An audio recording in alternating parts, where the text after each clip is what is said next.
Hello mga kaimo, this is Pai. Ngayon, ipapakita ko po sa inyo, ibang klase naman po ito na paggawa ng kimchi. Napakasimple lang po at madali lang po yung mga ingredients. Yung kailangan lang po natin ay napa cabbage, bawang, sibuyas, spring onions, chili flakes, at saka asin para sa salting. So ayan, tingnan nyo, ang sarap, diba? So ipapakita ko sa inyo ngayon paano gawin. Binigay lang po sa amin ito ng mga cabbages, so hindi siya ganun kaganda. May trip kami ng mga kaibigan ko ng 4 na araw, kaya kailangan kong gawin ito kasi baka masira na.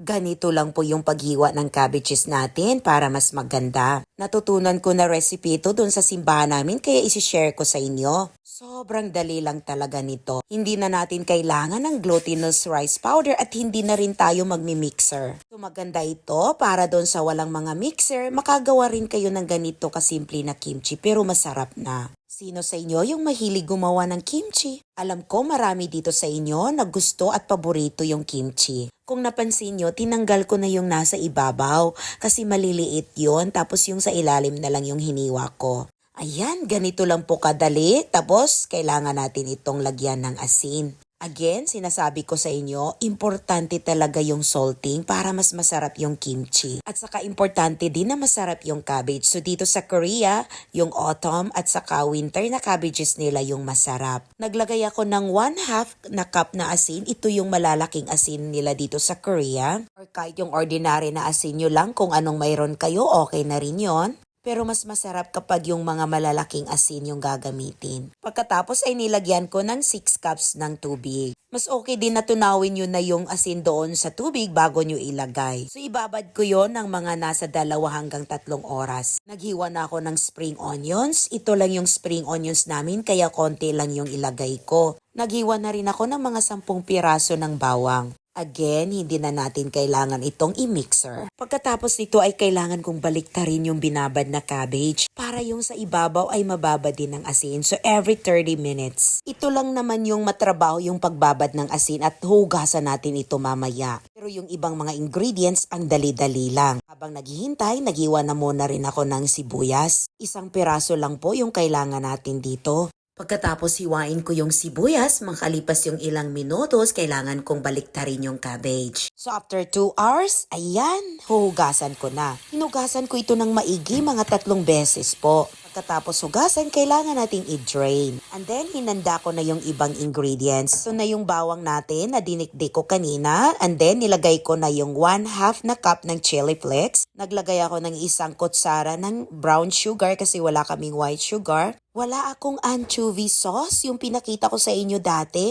naubusan kami kaya soy sauce yung ginamit ko. 2 kutsara ng soy sauce muna yung nilagay ko. Nag-sprinkle na rin ako ng sesame seeds tapos hinalo ko. Dinagdagan ko ulit ng 1 kutsara ng soy sauce at hinalo ko ng maigi. Kung titingnan nyo parang medyo dry siya so okay lang po yon. Ayan, ready na!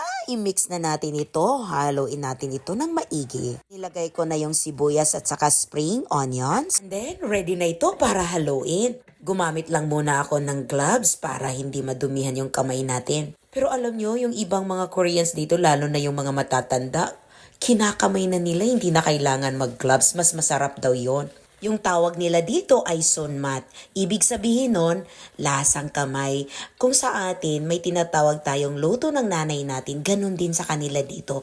Hinahanap-hanap nila yung luto ng nanay nila. Sa lasa pa lang ng pagkain, alam na nila na luto ng nanay nila yon. Ito na kimchi ay parang salad lang din. Malutong siya at mas masarap siya kapag bagong gawa. Kasi kapag aabutan ng ilang araw or weeks, mawawala na yung lutong niya so hindi na ganun kasarap. Alam nyo, lalagyan nyo lang ito ng kanin, bibimbap na. Napakasarap. Kung gusto nyo, lagyan nyo ng pritong itlog para may protein. Masasarap pa talaga. Pwede rin haluan nyo pa ng ibang gulay kung anong mayroon kayo. Ayan, tingnan nyo, ang sarap-sarap na talaga. Sino sa inyo nakagawa na ng ganito? Tingnan nyo guys yung kulay, ang ganda niya, diba? Kanina parang maputla siya pero ngayon red na. Ayan, isi-serve na natin. Excited ako. Ang dami na nito kaya mga ilang araw na rin namin itong kakainin. Kapag may party kayo tapos marami yung bisita nyo, pwede na kayong gumawa ng ganito. Ang dali-dali lang gawin. So ayan, nilalagay ko na sa container para ilagay ko sa ref. Again, gusto ko pong magpasalamat sa inyong lahat. Maraming salamat po sa inyong suporta. Taos puso po ako nagpapasalamat sa inyo. Ito lang po muna maipakita ko sa inyo ngayon. Kita-kits po tayo ulit bukas. Bye everyone! Annyeong!